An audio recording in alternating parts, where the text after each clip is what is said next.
What's up, guys? Welcome back to the channel, and welcome back to another Remnant 2 build guide. This time we're going to be going over a shield build that I've been using for a little bit now, just to, mess around with and see how it worked out. Worked out fairly well. I just finished up with a multiplayer session a little bit ago, running around with it. I think I was the only person that didn't die. But anyway, let's get into this. What is this shield build? This is primarily going to revolve around a melee weapon, but you should be able to activate a shield for the passive benefits, the damage, the health regen, stuff like that, pretty much whenever you want. If you're using a weapon that utilizes a single magazine size, so a bow, which I've been using. You can use the Widowmaker for this. Where the heck is that thing? It's not there. Here it is. You can use the Widowmaker. You can use one of the other bows. You can use a crossbow if you want. The Twisted Arbalist also works out for it. Just anything with a one magazine size. I've been enjoying the buffs to the Royal Hunting Bow. It is now the fastest fire rate bow, which is pretty fun. Other than that, the only thing I would probably recommend would be utilizing one of the mace or flail weapons that are in the game. So the Mirage, which is the new one that you can get with the Forgotten Kingdom DLC. You can also utilize the, the Steel Flail. That one works, and I think this one is the Ornate Flail. Those will all work.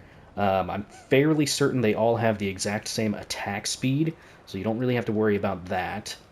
So, let's go over this. Armor. I'm using the Labyrinth set because, I don't know, reasons. The armor is not really that important for this. You're going to be tanking most of your hits, so you can go light, you can go medium, you can go heavy, you can go whatever you want. You're going to be tanking most of it via the shield. What are we doing with the actual relic? We're doing the Shielded Heart, obviously. Grants 100% max health shield, lasts 20 seconds or until the shield is removed via damage. You're then going to be putting on your shield amount shard, along with health and reduced stamina cost. The health, the reason why I picked that is because the larger your health, the more shield you're going to get via your enabling abilities, I suppose. Because most of the shield that you receive, I think all of the shield you receive, is actually based off of your max health amount. So, anyway, let's continue. I'm also using the Shielded Strike mod, or the mutator, for the Mirage. That will make sense very soon. Now, as far as Amulet is concerned, I am using the Difference engine, which enables 20% extra damage while a shield is active, along with giving you 4.5% base damage dealt returned as lifesteal, which is always nice and will keep you in the game. So, from there, we're going to be doing the Generating Band, which further prolongs your life by generating, or rather regenerating, 3% of your max HP per second while a shield is active. Now, about keeping your shield active, there's going to be three main ways that you're going to be keeping your shield active. Through skills, shooting your weapon, or melee strikes. Skills. Didn't even talk about the skills. I'm the Invoker and the Medic for this one, for somewhat obvious reasons for the Medic and less obvious reasons for the Invoker. The reason why I decided to go with Invoker is because, one, it increases duration, which may or may not matter, actually, with the shield, but it does give you double your base skill charges, which is very nice for the shield. Being able to put up 2 shields in, very quick succession is always very nice. It's got an 80-second cooldown, so having 2 charges is very nice. From there, where else are we? What are we at for the rings? Right, regenerating HP, where you've got the rerouting cable, which is you gain 5% of max health as shield for 5 seconds after spending 20 stamina.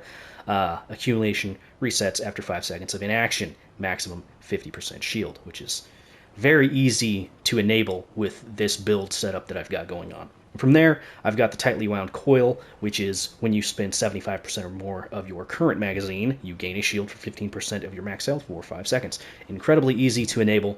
And then from there, I've also got the Berserker's Crest, which increases your charge speed by 20%, and the reason why I'm using it is because it reduces your stamina cost by 25%. I don't think there's a way to speed up this this special attack with the mace. This attack right here. I've tried attack speed, I've tried charge speed, I've tried a bunch of different stuff, and I couldn't get this revolution time to speed up. I can get this actual attack to go faster, which is just your melee speed, and you can get these types of attacks to go, where you hold down the button R2 in my case. I can get those to speed up, but the actual revolutions I cannot get to speed up. So I don't know if you guys know a way to do that, then bully for you, do that. But anyway, this and I'll have a little video here at the end showing off utilizing the actual build in that multiplayer game that I mentioned at the top of the episode. But anyway, this build enables a lot of shield gen up to, and sometimes exceeding 2 times all the way up to 3 times shield, depending on how your skills line up and whatnot. You can very easily get to 2 times full shield. You activate this and do this, and then get an attack off, and bam, there's 2 times shield fully. Very, very easy to enable. But yeah, no, it's a pretty good build so far. Obviously, there's ways to improve it and make it better. I'm sure I'll get plenty of comments down below telling me how I've messed up the build somehow and what would go better. No, but seriously though, as far as rings that you can swap out, you could easily swap out the Berserker's Crest for something else. I kind of ran around with the bisected ring, but while that is nice to have as far as this attack is concerned, because this does require stamina to utilize, the bisected ring enables you to just swing it around as long as you want. I can't really show off the stamina consumption, but it uses a lot of stamina consumption, even with the Berserker's ring on. But yeah, the bisected ring kind of makes it so you don't have to worry about that. But on the downside, you won't be using stamina, which means, the rerouting cable, useless. So you could, I guess, swap this out for something else, like maybe you could put the bisected ring where the rerouting cable is, and, utilize the Berserker's Crest if you really, really want, or actually you wouldn't even need to use the Berserker's Crest because that's useless, but yeah, anyway, you could swap some things out here and there, but I've just been using the Berserker's Crest for the reduction to stamina. I suppose if you wanted to go melee, you could also, get rid of that thing for Burden of the Destroyer, which decreases the range of your firearms, whilst also increasing your damage. That would be somewhat of a good compromise as far as swapping out this for bisecting and this for Burden of the Destroyer or whatever. But this is what I've got going on right now. As far as my traits are concerned, we've obviously got Gifted and Triage. Neither one of those are really that big a deal. But I've also got Regrowth, just for extra sustainability. Maximum Health, which is required for this. Max Stamina, which, yeah, I guess you could consider that required if you're not going to go with the bisected ring.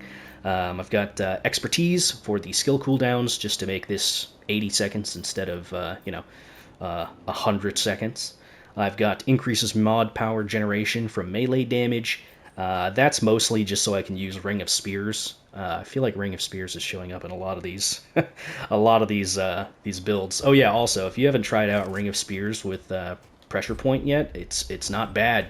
Check this out. That is 4,500 damage or something like that. It does two hits of 2,000 damage or something like that, which is not terrible. So yeah, I've been using that a lot to kind of add on to the damage that you can do via melee distance. But anyway, I've also got Stamina Regen for obvious reasons. Bark Skin, again, sustainability. Base damage is Lifesteal with Siphoner, always nice. And I've got Resolute. I'm actually trying out Resolute, which reduces your hit reaction time by 25%, and I've had good results with it. One of the things that really sucks with utilizing the Cyclone maneuvers with the flails is getting hit out of that animation. But with Resolute, it's not that big a deal.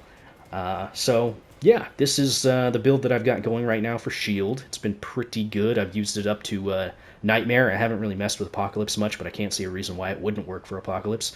But yeah, anyway, thanks for watching, guys. If you have any suggestions for other builds you'd like to see, or more likely, if you have any improvements that you'd like to see to this build, leave them down below in the comments. And yeah, I'll try to implement them and whatnot. And yeah, if you have any other build suggestions, please leave them down below, and I'll try to tinker around with them. I think I want to do a build related to the bow specifically, just for funsies, but I haven't really considered it. Another one that I'm considering is an explosive build, which I don't know. I'm kind of tinkering around with what I want to do, because the problem with some of these builds that I want to do is they've already been done a million times over. So I want to try and put my own little spin on some of them. But anyway, if you liked it, feel free to hit the like button, leave a comment down below, so on and so forth. I will go ahead and link that, or not link, I will attach that video of me messing around in that multiplayer with this build. So hopefully you guys enjoy it. But anyway, you guys all take care. Bye-bye.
Nicely done.